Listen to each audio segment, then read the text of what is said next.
साथियों नमस्कार, जोहार। जीटी रोड लाइव में आपका स्वागत है। मैं हूं अभिषेक सिंह। हेमंत सोरेन एक बार फिर सुर्खियों में है और हो भी क्यों नहीं साथियों, बंगाल में चुनाव है।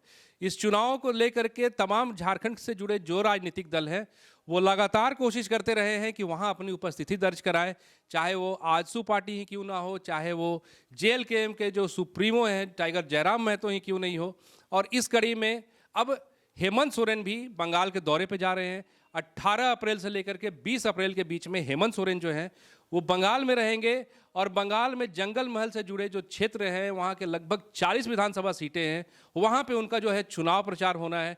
आपको बता दें कि 23 अप्रैल को पहले चरण में बंगाल में 152 सीटों पे मतदान होना है। इन 152 सीटों में 40 सीटें जो जंगल महल की है, जिसमें झारग्राम है, बांकुड़ा है, पश्चिमी मेदिनीपुर है, इन जिलों के जो वासिंदे हैं, जो रहने वाले हैं, इनमें एक बड़ी आबादी जो है वो आदिवासी समुदाय की है। और ये वही आदिवासी समुदाय है जो ये मान चुका है कि अगर हमारे पूरे देश में कोई नेता है, कोई मुखिया है, तो वो हेमंत सोरेन है।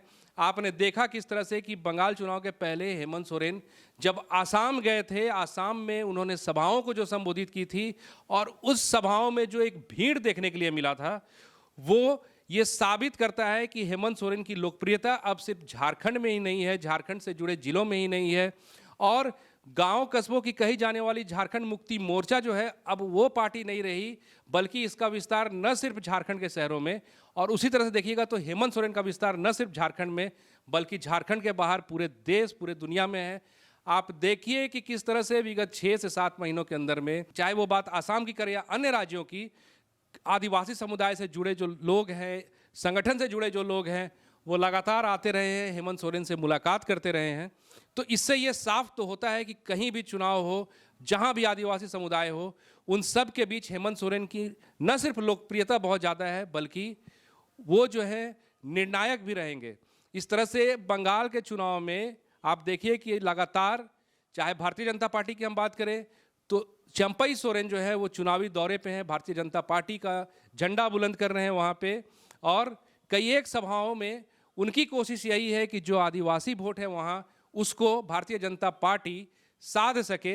आप देखिएगा 2019 के लोकसभा चुनाव में भारतीय जनता पार्टी का जो प्रदर्शन रहा जंगल महल क्षेत्रों में वो काबिले तारीफ रहा था, लेकिन जब 2021 में विधानसभा के चुनाव हुए तो भारतीय जनता पार्टी जो है अपने उन वोटरों को कायम रखने में सफल नहीं हो पाई थी और जो वोट पड़े थे वो भारतीय जनता पार्टी के हाथ से फिसलते हुए नजर आए थे। वहीं अगर बात 2021 के चुनाव में टीएमसी की करें तो ममता बनर्जी की पार्टी का प्रदर्शन वहां पे शानदार रहा था और जंगल महल के 40 सीटों में से 16 सीटों पे टीएमसी की उपस्थिति थी, वहां उसकी जीत हुई थी।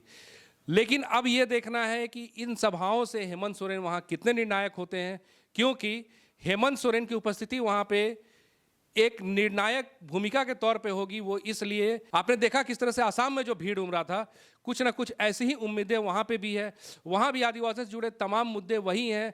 पलायन की बात करें या वन्य भूमि संरक्षण की बात करें, एक बड़ी आबादी जो है वहाँ पे जंगलों में निवास करती है। लगभग 8000 से अधिक गाँव ऐसे हैं जो सुदूर जंगलों में हैं और उनकी भी अपनी समस्याएं, चाहे वो रोजगार से जुड़ी हुई हो, चाहे वो जल से जुड़ी हुई हो।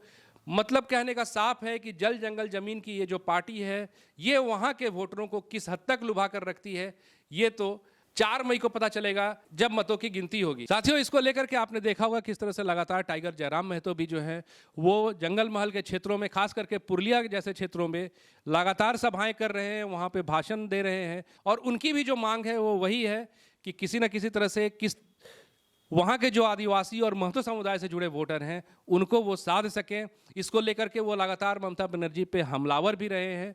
आप देखिए कि वो जब भी अपने भाषण में यही बात कहते हैं कि किस तरह से चुनाव के वक्त पे जो है टीएमसी सरकार को या वहाँ की सरकार को इन लोगों की, आदिवासी समुदाय से जुड़े लोगों की, आदिवासी हितों से जुड़े मुद्दों की याद आती है, लेकिन जब चुनाव जीत जाती है पार्टियाँ तब किस तरह से जो विकास का काम है वो दूसरे जगह पे होता है। लेकिन जंगल महल का ये जो क्षेत्र है, आदिवासी समुदाय से जुड़े जो क्षेत्र हैं, वो वंचित के वंचित ही रह जाते हैं। चुनाव के बाद पार्टियां जो है वो हमारे इलाकों को भूल जाती है। वहीं झारखंड मुक्ति मोर्चा की बात कहें तो जब आसाम नहीं गए थे उसके पहले देखिएगा तो तमाम अटकलों का बाजार इस तरह से गर्म था कि कहीं ना कहीं हेमंत सोरेन जो है वो भारतीय जनता पार्टी से सामंजस्य बनाने में लगे हैं और कहीं ना कहीं समीकरण बदलेंगे, सरकार बदलेगी और भारतीय जनता पार्टी से सहयोग से सरकार भी बनेगी।